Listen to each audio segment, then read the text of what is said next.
Sveiki.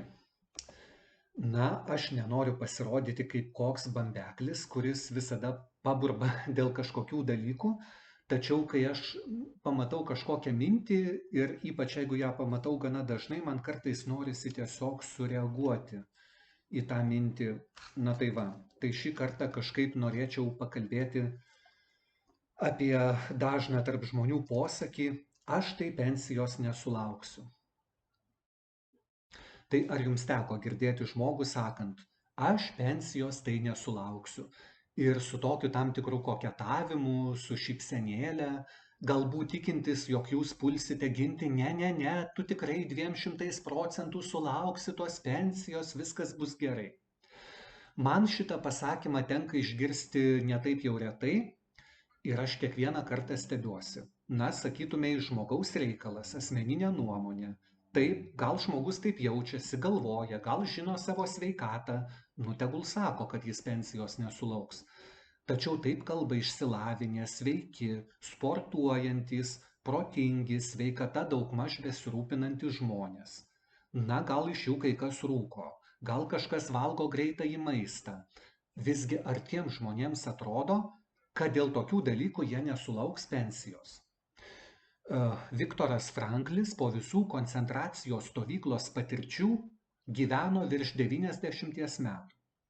Winstonas Churchillis irgi bene tiek pat, nepaisant baisingų nervų, nenormalaus streso ir nežmoniškos atsakomybės, kurie jam teko per karo veiksmus ir panašiai.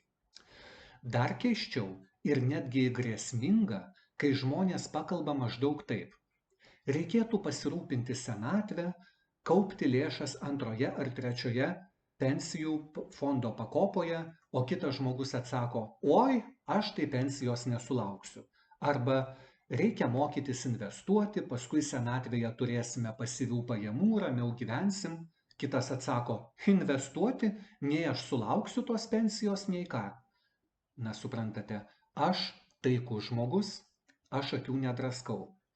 Bet kaip minėjau, labai stebiuosi.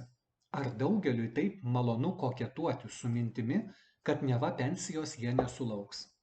Ar tai koks magiškas užkalbėjimas siekiant pensijos tikrai sulaukti ir mirtį atitolinti? Man rodos, o ar faktai byloja, kad absoliuti dauguma žmonių pensijos visgi sulaukia? Jeigu žmogus yra daugmaž sveiko proto, tai yra nevalgo nuodų, negeria 3 litrų degtinės per kartą, nelaksto 250 km/h greičiu, nesipila sieros rūgšties ant pakaušio, neimituoja fakyrų ir neryja stiklų, peilių ar ugnies, nekariauja mūšio lauke, kur krinta bombos, tai kodėl jis turėtų nesulaukti pensijos? Priešingai, jeigu iki kokių 30 metų žmogus išgyveno, tai yra prasistūmė per rizikingiausią laikotarpį, kai linkstama pjaustytis venas dėl nelaimingos meilės, vakarėliuose persigerti arba padauginti narkotikų, automobiliu lakstyti 200 km/h, tai paskui jau tas žmogus, taip sakant, nusistovi ir gyvena gana ramiai. Ir jeigu jau neišsiteškia anksčiau, tai sulaukti pensijos ir senatvės jam tikrai didelė tikimybė. Taip, žinau, tikrai būna užklumpa vėžys. Taip būna, kaip žmonės sako, plyta ant galvos užkrinta arba koks kitas nelaimingas atsitikimas. Vis dėlto tai nepaneigia fakto, kad pensijų sistemos visose šalyse veikia ir žmonės skatinami jose dalyvauti. Vadinasi, sulaukti pensijos realiame gyvenime tikimybė yra tikrai didelė, kad ir kaip tai netikėta kai kuriems žmonėms. Taip ir atsiranda paskui piliečiai, kurie nepamatė, kaip gyvenimas prabėgo ir piktinasi, kaip pragyventi iš kelių šimtų eurų pensijos, nors turėjo, ketino ir manė jos nesulaukti.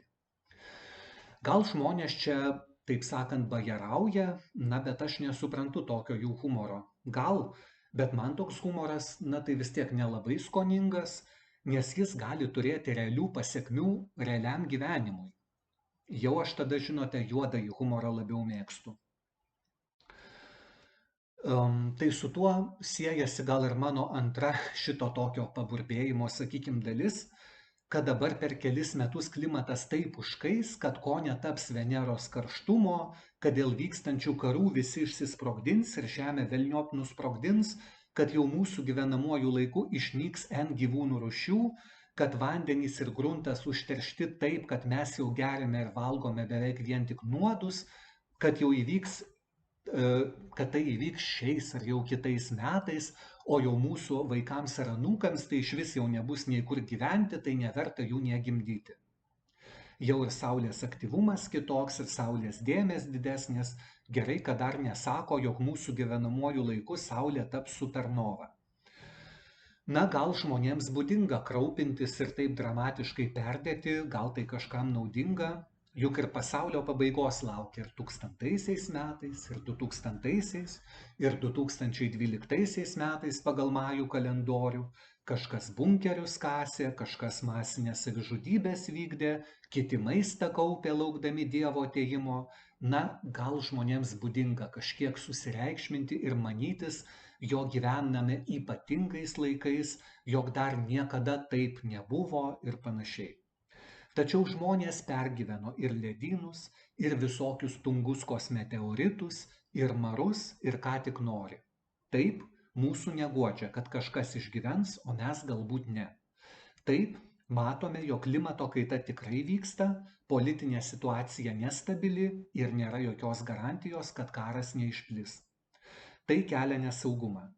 Bet nesakykime, kad jau dabar čia pat apokalipsė, jau rytoj vandenino lygis pakils, jau tikrai Žemė taps negyvenama dėl karščio mums gyviems esant.